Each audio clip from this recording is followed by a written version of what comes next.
taga-bukid. At ang hindi alam ng mga NPA iba, hinihipo pa yung mga asawa ng mga taga-bukid. Sabi ko kasi na, is this the way you treat the civilian if you're in power? We are all sexual predators. Medyo we are succeeding, hopefully, if we can sustain the momentum.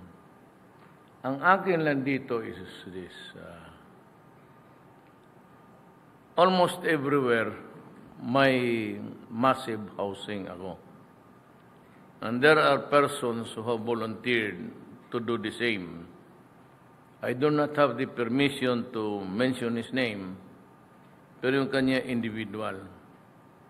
Pero sa Davao, kasi yung dito sa Bulacan, ninakaw man ng kadamay, sabi ko sa mga sundalo, huwag na lang ninyong patulan yan. Total, Pilipino rin yan. Hirap rin kagaya sa atin. Gawaan ko na lang kayo ng ibang. And for the better, for us, because the original complaint of the soldiers was that maliit masyado, but 24. Sana it has now expanded to 80. And I am about to complete many. Sa Davao City, may 1,000 ako. In Tagum, about 700 plus. Then Surigao and in Zamboanga. Dito naman sa Bulacan, meron rin ako. Marami nang natapos para sa mga. Then I inaugurated the other day sa Marawi at iba pa. And those are for the soldiers. But at the same time, mabilis rin kaming gumagawa. But some businessmen who want to donate, gusto nila individual. Sabi ko, may pera kayo ganun kalaki. Then, si Inday, yung anak ko na mayor ng Davao, sabi ko na iyo yung mga sa NPAs. I hope we can have it, the momentum here. Total, anyway, ang gagastos naman niyang karamihan, it's government. It's a matter of yung program of how to talk to them sincerely. And if they want to surrender, meron silang bahay, then we can give them money in the meantime. May transition sila. But the most important thing is you take in TESDA. And TESDA is under Mamunjong. He's a Maranao, but he's a very industrious man. Kailangan talaga nyo ng kasi walang alam itong mga to eh. And mind you, there are constructions in Manila, Davao, Cebu, which have temporarily stopped because of the absence of skilled workers.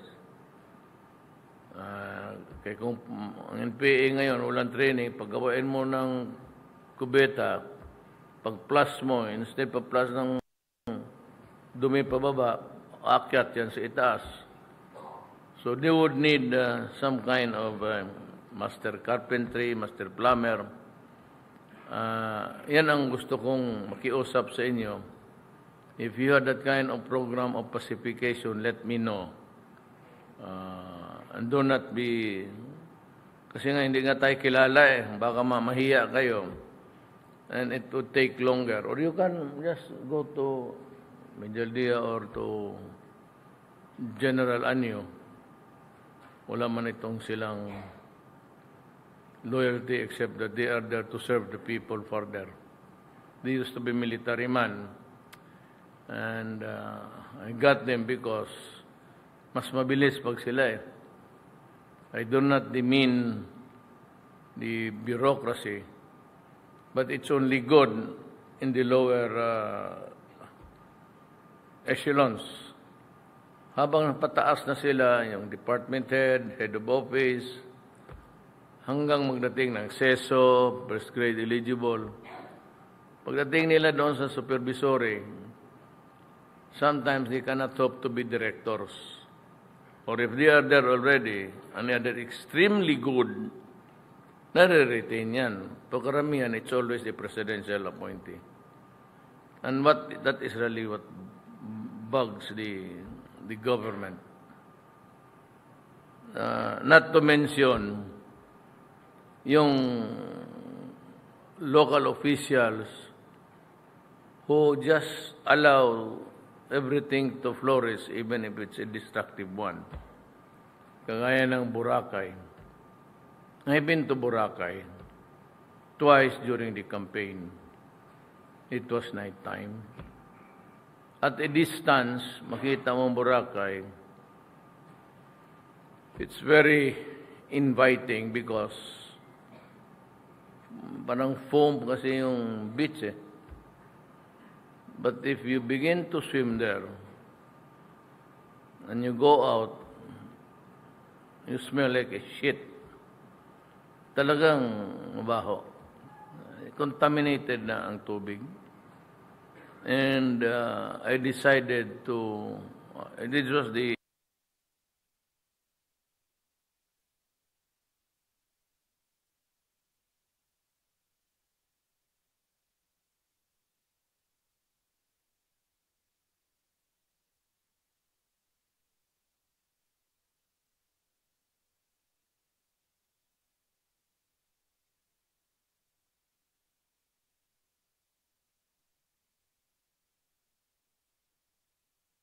to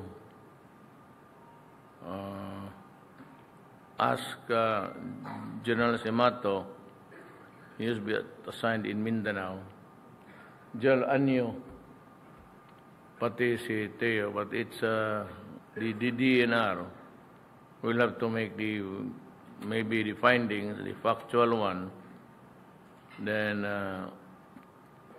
Dzxl Anyo and Teo, if they agree, they would sign the agreement. But I told them to finish it in 6 months. Ganito kasi yan. Karamihan dito sa atin, abogado man. There are always 3 things involved there. One is public health. People get sick. People suffer everything. So it's a health issue. Public health, then public order. Because they do not want to move there unless they are being prodded by government, or they try to prevent government from doing its duty. So it becomes an issue now of enforcing the law. And third is the public interest of the entire Republic of the Philippines. It is a tourist destination, and we are proud of it, and we would like to maintain it because we are earning so much money there. Not only for those in Boracay, but for those who are paying taxes to the national government. So why would we not improve on something that we can maybe take advantage of in terms of financial income? So, yan, I would like to warn them na do not do anything that would interrupt because this involves the basic powers of government. And I said it's a matter of law and order. Because we have to enforce the law, and we have to arrest everybody who hinders or make it impossible for us to move. And ito naman ang akin, kung meron kayo, do not allow to, it's very important that we talk now, do not allow it to deteriorate. Sayang eh. Then we have to go in again and to clean. Sana kayo na lang, nandyan na rin kayo. And there are so many vast powers of government that you can use. The mayor can use it, the president can use it. But the government is empowered to come up with measures, regulations, rules that would promote public order, public safety, public health, and everything, public interest, lahat. So you need not really to go to courts. But I've been warning the judges, as I am doing it now again, please do not make it hard for us to operate. It's not a warning, actually. I am doing it most respectfully requesting the judiciary to be so sparing. And wag ninyo kami pahirapan. If you decide to issue a TRO stopping us, think 1,000 times. It's either I would not believe you or I will put you to task for going against what is good for the people in this government. Used to be ganon eh. Kaya yung mga projects, basi si Ayala, si Consonghe, they go, you know, they filed only to settle in the end at the expense of the timetable of government. Ang karamihan kasi dito, pag natalo, pupunta ng korte, magti-TRO, alleging corruption and everything. Nandiyan na yung pera, ready for implementation. The courts, your courts, do not decide it more than after 1 year, 2 years, to the detriment of the public. It's about time that the courts here in the Philippines should realize that you are not the courts for everything and anything. You also have your duty to use the gray matter between your ears and see to it that you do not stymie or hinder progress in this country. It's not a warning. It is a pleading coming from the executive department, kami, na huwag masyado ninyong pahirapan ang bayan. Puro pera-pera yung ganon eh. Well, there are a lot of people who go around the country just playing golf. And if they hear that there's a bidding there, they would flock to that city or province and outbid everybody. Pababaan, ibagsak nila yan, even half of the cost of the project, and the win. Magbibigay sila sa presidente kung may nagpapalo up, magbibigay sila sa senador, congressman, governor, mayor, pati barangay captain. So at the end of the day, we lose. And the project is not really as good as what people expect it to be.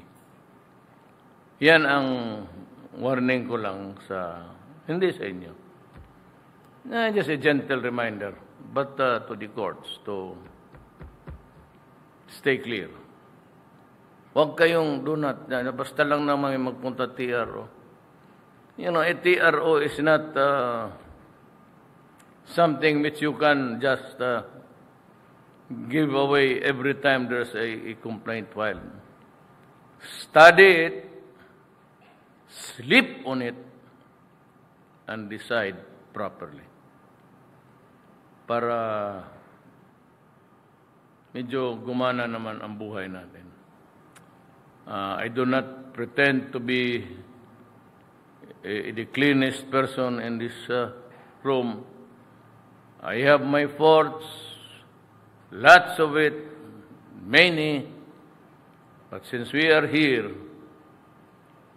puro man tayo, ako, I've been mayor for 23 years. Sabi ko nga, at sa awa ng Diyos, I survived so many 10 elections, including the presidency. I've never lost an election. It is not for humbug, but rather it goes, I'm just saying to you that my continuous connection with government has been going on for the last, if God wishes it, I would have served government for 40 years. I was a prosecutor before that. I was doing trial work. Yun lang ang akin. Nagkakahiya naman kasi, pati ako sasali dyan, nakisawsaw. You might want to remember that before Cory, it was not the ombudsman. We were members of the Tanod Bayan. I was a prosecutor of Davao City, and I was designated one of the two only Tanod Bayan special prosecutors for Mindanao. Kaya ako, mamaasahan and hindi ako nagkayabang. Maybe one of you will reach the presidency someday. Best ways, bakit sinong tanongin ninyo? Doon sa clerk who started to type the endorsement and everything. No transaction, yung MRT, PAGCOR, o ano, that ever reaches my table. Yung MRT ni Tugade, o yung aeroplano ni Tugade, yung MRT niya, wala akong pakialam dyan. And all. Ang dumadating sa akin yung appointments of the military, because I read them, siyempre, abogado, and all of policies ng banking system, and the things that we're planning to borrow. That takes a lot of time reading. Pero yung mga approval ng mga hindi dumating ho sa akin. And I assure you, you can look at any government. Even sa PAGCOR, wala ako dyan. But of course, I order. Gaya ng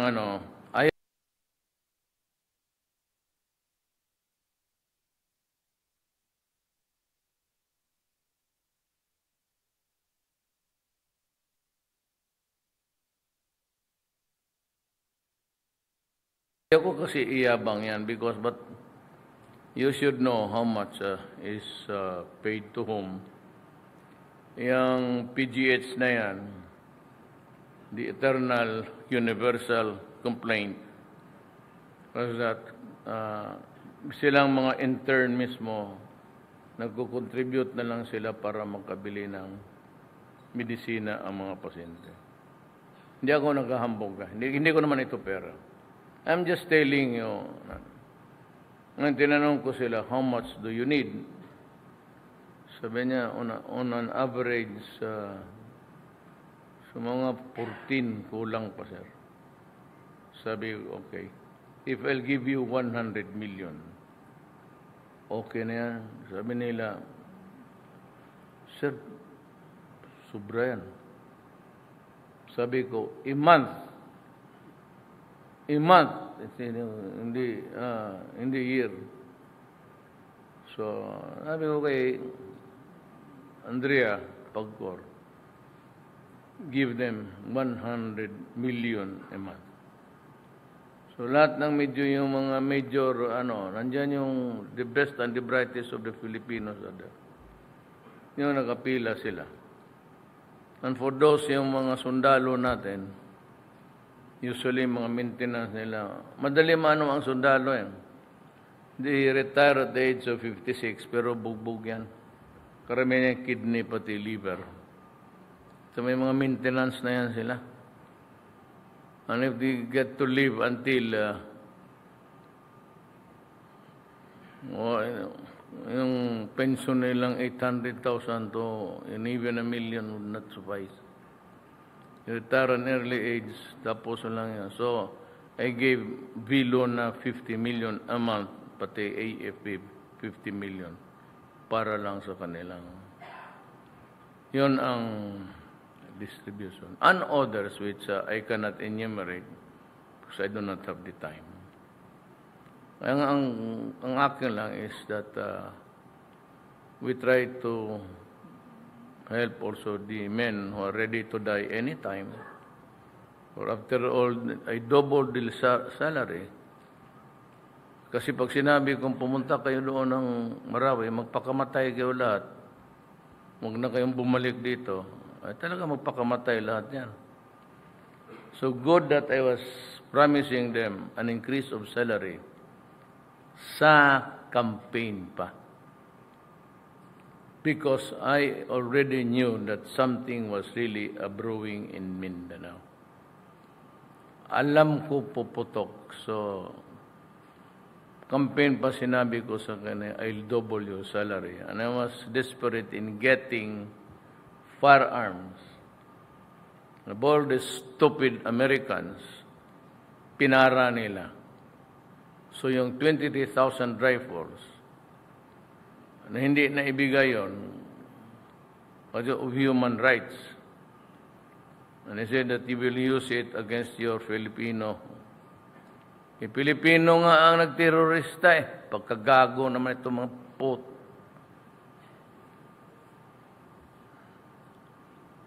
So how can you distinguish whether a Filipino nandiyan sa Mindanao hindi rebel? When we look all of the same. Pati yung Indonesian, kamukha natin. Yung Malaysian, kamukha natin. So with Canada, we bought 23 attack helicopters. Tapos sabi na, sige, pero they should not be used for combat purposes against your citizens. Sino naman gago pumatay ng kapwa mo tao Pilipino? It's because we have a problem in the South, and it's the ISIS. Hindi naman. We need it to win the war. Otherwise, we lose Mindanao. Dahil ay na pagbili, nabasa naman ninyo. So, how stupid can you get, guys? Kaya I went to China. I said, I am here. But I mentioned it in front of the cabinet. Silang mga generals nandoon. Anyo, Lorenzana, Esperon. Yung unang bilateral meeting namin, sabi nila hindi ako assertive. God, sinabi ko, I'm going to the Spratly Islands to dig oil. Anong sabi ni Xi Jinping? It was a very diplomatic talkative. Baka that would not be good. Please do not do it.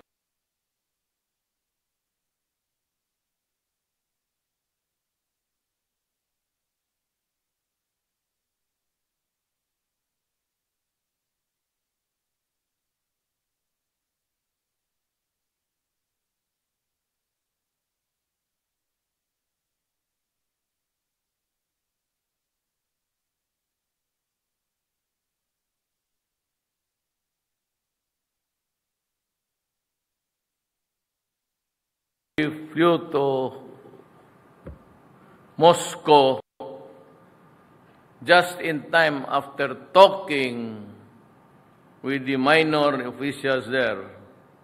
Pumutok, sinabi sa akin ng military, Mayor, pumutok na there's already fighting going on.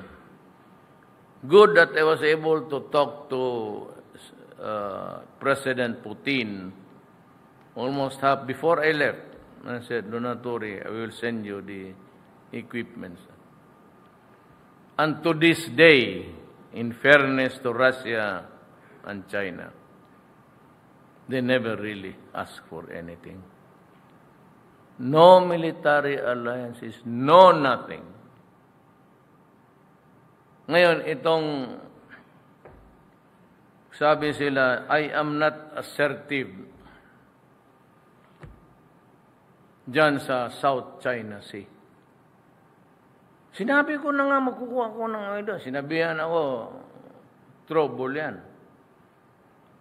Itong letseng Amerikanon to, huwag kayo masyadong bumlib dyan sa mga buang na yan. Tangina niya. Gusto nila, I have to assert using the UNCLOS law, yung award natin sa arbitration.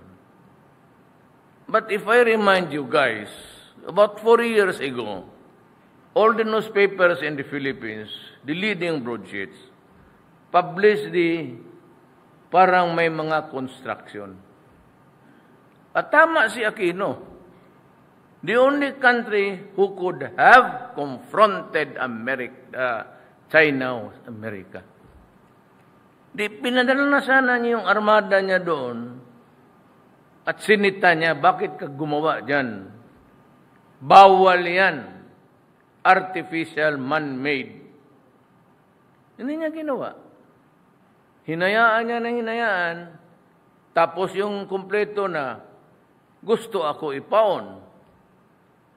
And there are cruise missiles there, and there are fighter jets which they can be in Metro Manila in 14 minutes. Why should I send my soldiers there to be massacred?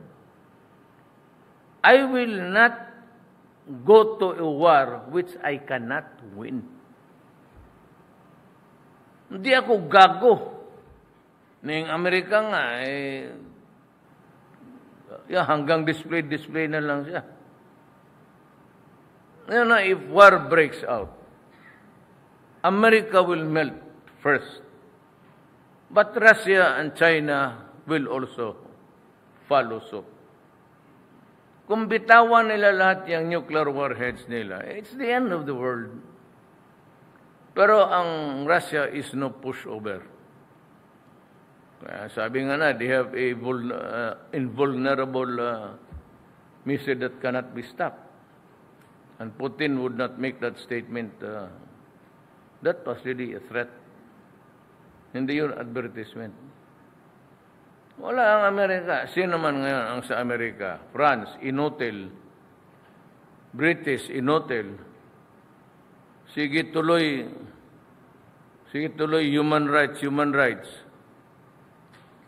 In this world, they are promoting human rights.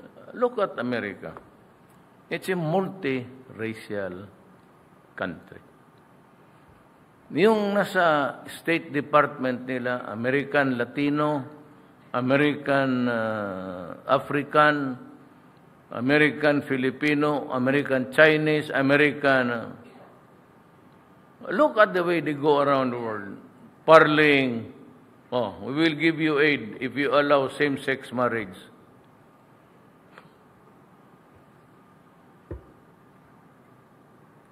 Paki-stupido naman ito mga putang inan to. Sa karaming delikadong bagay nga, you're spending, giving us aid, same-sex marriage.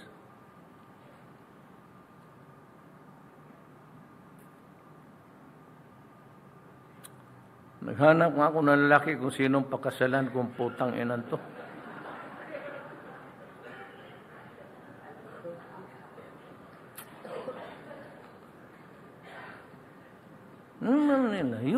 Human rights. Putang inang human rights. Look, even you place it doon kay Bato, wag na yung kay Santiago, 1.6 million addicts. 1,000,006 Filipinos made slaves to a drug called shabu. And every day when the monkey rides at their back, they do not have the money, they steal, they kill, beg, or borrow. Kaya ganoon ang nangyari sa atin. Tingnan mo crime rate noon. Sino mga biktima, mga bata? Sino mga biktima ng drug addict? Raping a 6-month-old baby? Putang ina, patayin talaga kita. Let's check ka. So, buhayin kita. You do not deserve a minute longer in.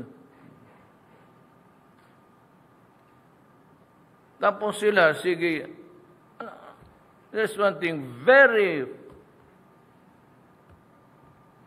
flagrant. Sabi, this is the number of people killed by Duterte.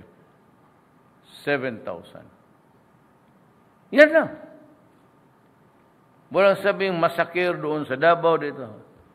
Gano'n lang, 7,000. Ibigay nila doon, ibandira naman doon sa labas. 7,000. Yun lang. Where, when, how, what? Eh sabihin ko, who was the 50th victim? May lang masabi. And yet, they are given importance. Ito naman ay International Court of Justice. Palimbasa, mga bobo rin. Kung pumasar ba ng bar yan, mga yawa na yun. Ayun sa kanya, go ahead, you investigate me.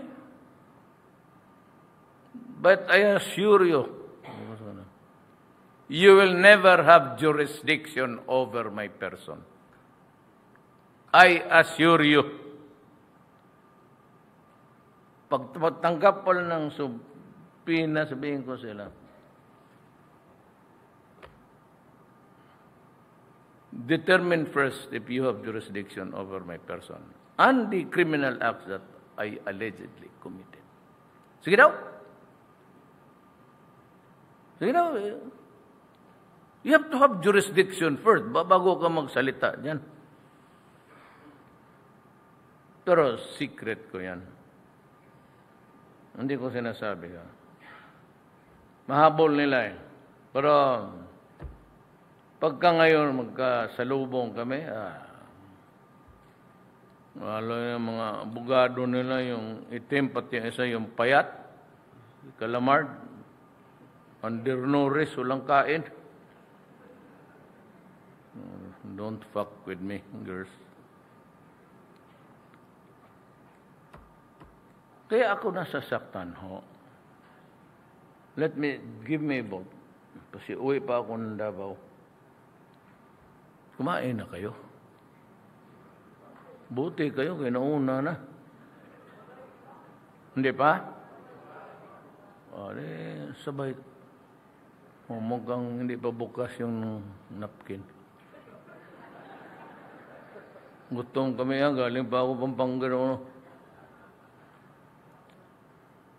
Ano gani yung sabihin ko? Puta, nagutom talaga ako. You know, bakit ako so passionately? Sabihin ko sa inyo. When I was a congressman, in 1998, may tatlong Pilipino, dalawang taga Davao, isang taga Kidapawan, pumunta sa bahay ko. Because mothers all, they were arrested in Saudi Arabia for distributing rosaries. Yung mga gaga naman, alam naman nila na bawal talaga yan. But they were in my house day in, day out. Siyempre, papakainin ng asawa ko, baptist yun, maawain. Sige siya ng, maghanap ka man ng paraan. Bakit ka sige, yan? So, I finally decided, hindi ako papahintuin. Sabi ko, sige, punta na lang ako ng Arab. Maghanap ako ng Arab woman doon. Tanginang ingay mo. So I went to the palace of King Fahd. I was able to talk to him. Though he was not at his best elements at that time. But he could still communicate. So I pleaded my case. And fortunately enough, he agreed na pawala na. But the chief minister doon sa palace asked me to talk to my counterpart. Kasi congressman ako, hindi naman ako doon na.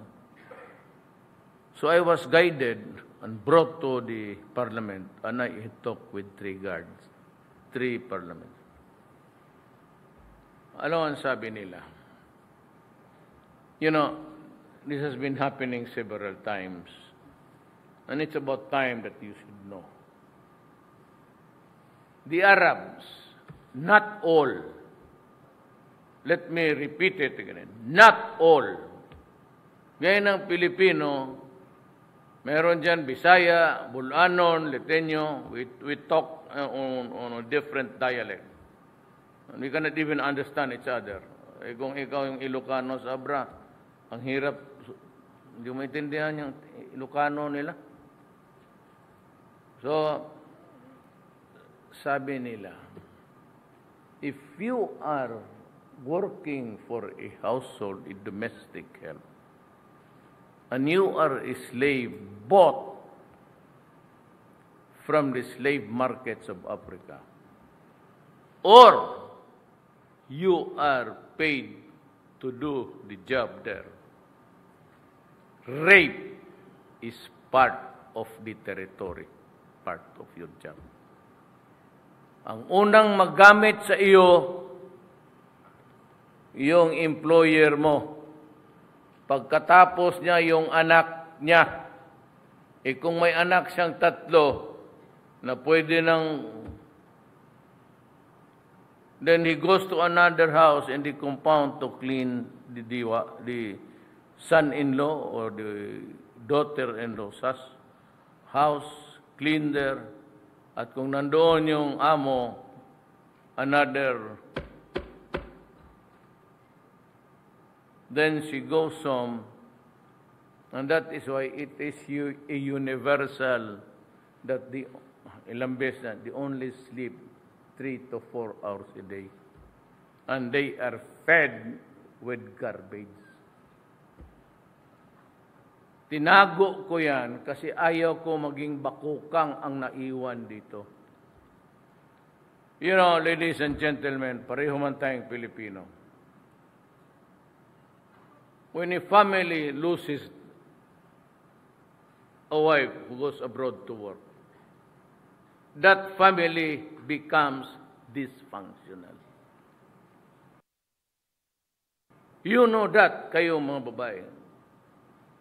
If the husband and wife goes out of the country to work, then that family is totally dysfunctional. Iiwan lang sa lolo, lola, kapatid, o mga cousins. Look at the sacrifice. Kasi itong mga putang inang itong mga droga, maghanap yan sila ng bata na may stipend or receiving a monthly salary or money sa nanay. Tapos dikdikan ng dikdikan yan araw-araw hanggang bumigay.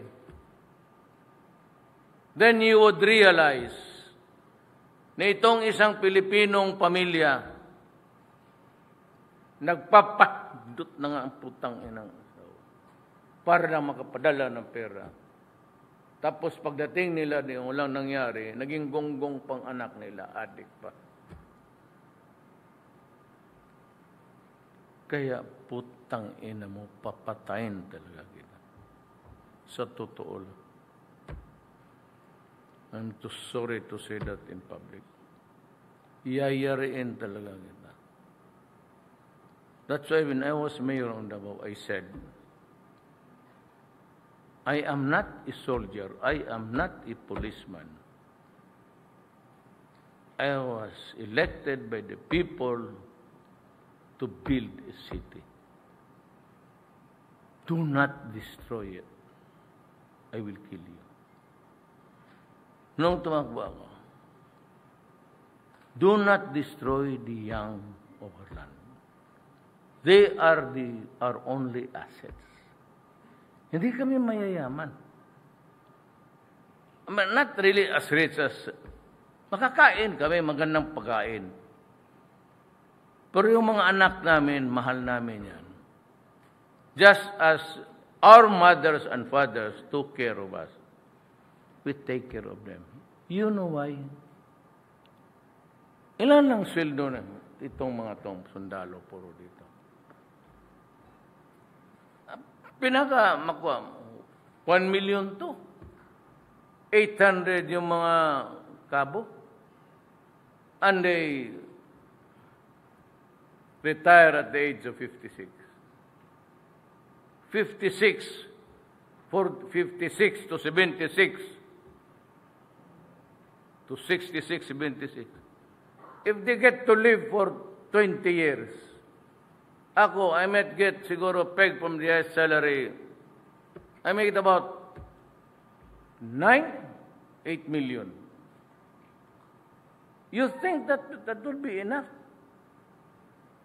Eh, alang-alang naman pupunta ako doon sa ospital ng health center. Di pupunta ako doon sa ospital. Ito maraming hospital na itong yawa na ito. Sobrang yaman. Mahal pa. Just like I took my mother. She was there for 3 months. And ako, sinong maasahan ko? Si Inday. Yung anak ko na mayor. Butit na lang nakalusot. O yung anak kong si Pulong, isa rin yung gangster. Ayun, mabubuhay yun. O yung si Baste. Pero si Baste naman, babae ang inaatupang. Si Ardana. Tapos, lagyan mo pa ng who will not buy for my medicines? Who will pay for my oxygen? Sinong mabayad ng kabaong ko? Ano will pay for my burial? Sano? Yan ang problema niyan. Maliit na kinikita, hindi pa makabili ng putang inang medisina lang para. Kaya by hook or by crook, long range or short range, I have 3 years. Uubusin ko talaga. Wala akong pakialam dyan, putang inang human rights na yan. Letsin. Makatulong sa bayan ko. Wag mo ako. At I made only, even during the presidential debate, I was the first one to finish. Anong sinabi ko? I will stop graft and corruption. And I'm doing it. You know that I'm doing it. Then sabi ko sa droga, mas lalo na. Pinapakulong nung ako, ang raming patay. Then I tried talking to the enemies of the state. Meron tayong BBL. But I tried my best kay Season. Hindi nag-succeed. Someday, maybe. Then, as I promised, I do not interfere in the economic affairs of the country because hindi ako economist. Ni halos hindi ko mapasa-pasa yung putang inang subject na yan. Nahilo ako sa ganun yung bakit drawingin pa ito ng ganun. Hindi mo lang yung 1950, ito lang kita mo, minus, nalugi ka. Ay, pag ganun-ganun pa na. Ayaw ko yan, nahilo ako. Wala naman akong pakialam. Ito, totoo to. You can ask anybody, including the clerk, or the source of the document. Wala kang makita sa akin na perma. Not even Walang pumapasok dyan. Yung MRT kay Tugade yan. DOF kay Dominguez yan. With all full authority to sign. Walang dumating. Kaya ako, pag binira ko ang putang inang ABS-CBN na yan, kaya kitang babuyin. Wala kang masilip sa akin. Kayo ang mga kawatan. ABS-CBN, pagkatapos ni Aquino, there were the Lopez group of companies. You remember that? You borrowed money from the DPWH. It was a financing institution. You borrowed close to 7 billion. At the end of the day, it was condoned. Tinablan ninyo because you were in power. Because you had the media, Kaya yung inquirer, gano'n rin. Ako, ano makuha ninyo sa akin? Sinabi ko na sa inyo, ang deposits ko will not go beyond 40 million. Ayaw kong ibigay dyan sa mga politiko, mga ulol. Bakit gawain ninyo akong utosan? But anybody of you here would want to take a look. Tell me now, I'll give you a written permission. And if it exceeds 40 million, I will step down. Hindi na magamit ng hagdanan. Lulukso ako dyan.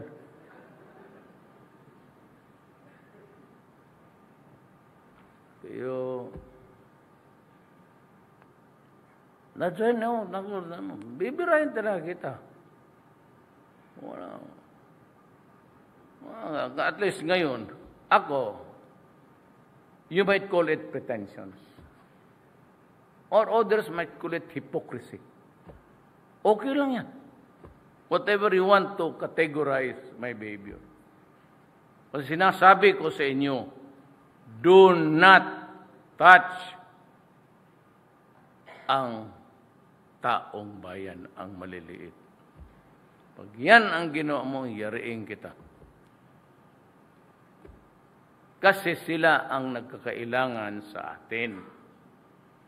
Kayong mga mayaman dyan, nanakaw naman ninyo yung pera, kayong mga Lopez, saan na ninyo nailagay, kayong mga inquirer, yung donut mo, putang ina, bilyon ng utang mo, ayaw mo pang bayaran. Now, how about yung mile long? The mile long expired, then you continued to receive the rentals of the properties already belonging to the government owing to the expiration of the contract. So it goes back to the... Saan ang pera? Wala. What is my stake? What is my take? Putang ina, yayariin ko kayo. Economic sabotage. Alam mo mga Lopez, yung economic sabotage, walang bail yan.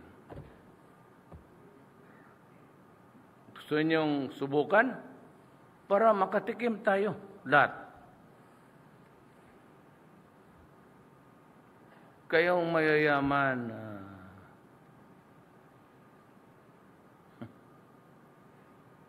mga elitista, tangina elitista. Ninyo pera yan. Pera ng tao yan ginamit. Pardon the word, sinalsal ninyo ang pera ng...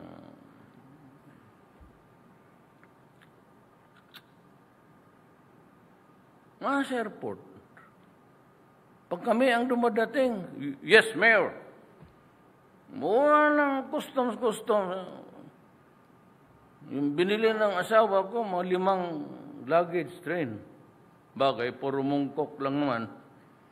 Pero, itong mga OFW, buksan. Yung dito sa Clark. Tinawag ko si Tugadi, pati yung manager dito, sa Clark. One more. Pati sa Naya, isa pa. Putang ina, maghanap ka ng trabaho. Mabigyan ko talaga. Tanungin mo. Mabigyan yung manager dito, manager ng Naya. Wala ka rin. Isa pa. Putang ina yung bantay ko sa akin.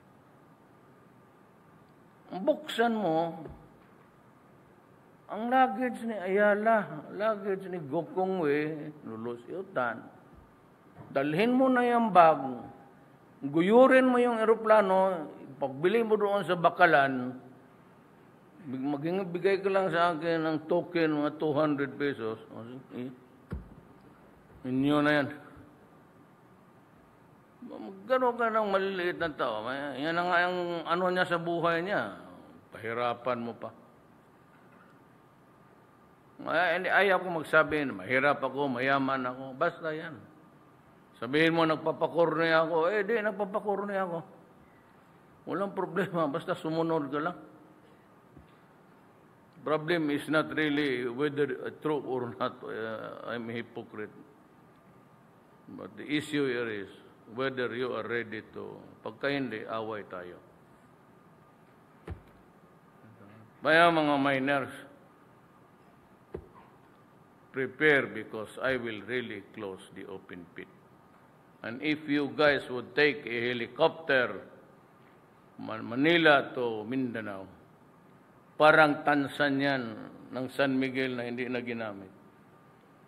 At a certain height, parang puro butas yan. Kaya pagka nag-ulan, puno ng tubig, mag-absorb yan, landslide. About time that you either can kill me, assassinate me, or ask the CIA to do it as a favor for you.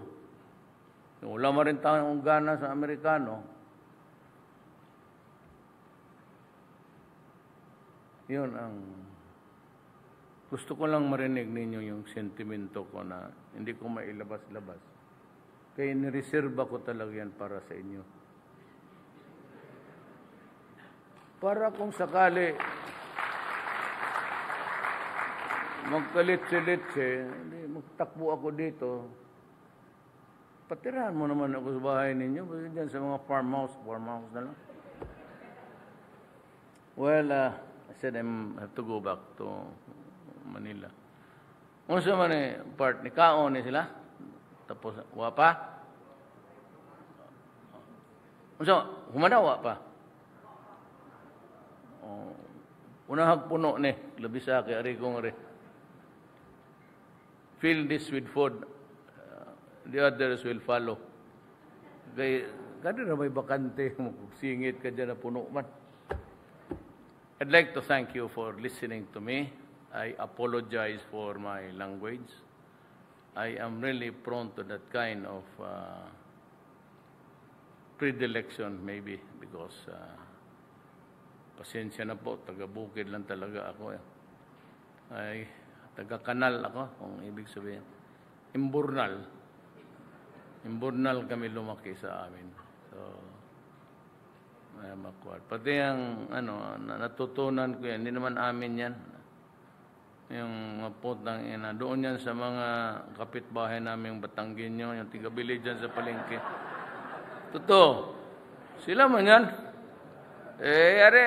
Putang ina Hindi narinig namin, maliit pa kami. Putang ina na. Ayun, ito, nadala ko. Ngayon, kanino ito? It's not ours. Kami mga Bisay, Yawa. Yawa is devil.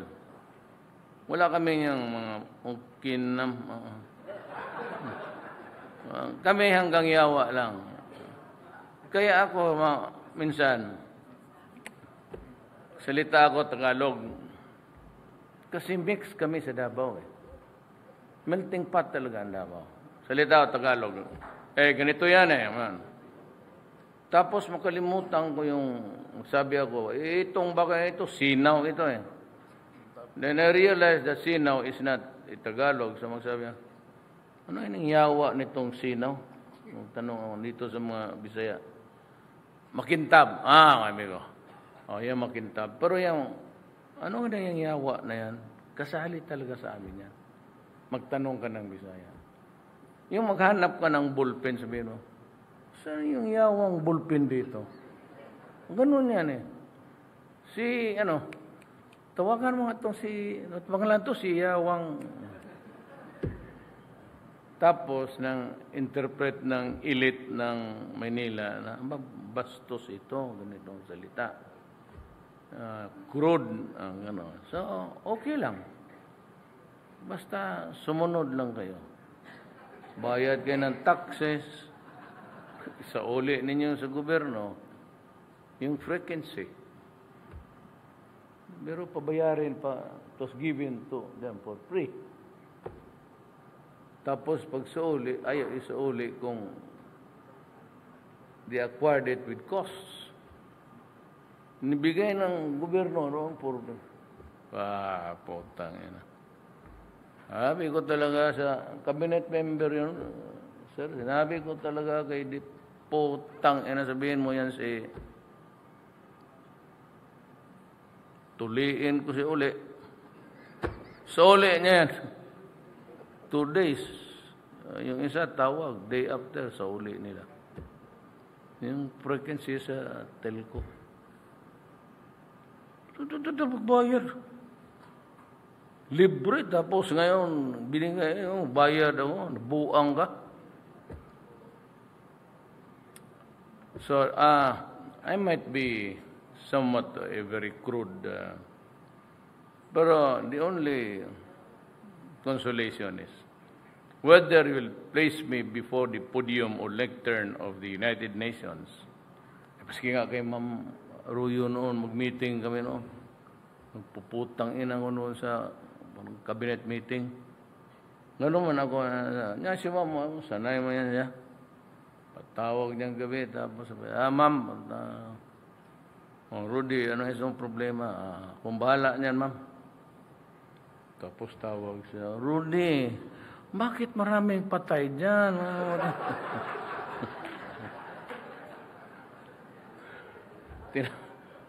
Tinawag ako, anong ginawa ko? 6. Diyan, sa highway. Nilinya ko. Pinalangawan ko. So, ang traffic, nagbuntot na hanggang Cotabato. Alam ko siya siguro Duresa. Duresa yung Piaitero eh. Tapos tawag si Ma'am, Rudy, ano pa naman ginagawa mo dyan? Bakit, Ma'am? Bakit traffic, bakit yung patay nilinya mo dyan sa wala ka dyan, Ma'am. Kayaan mo. Na yun, noon kay Ma'am yun, kay Presidente Arroyo, naisipin mo na ako na ngayon.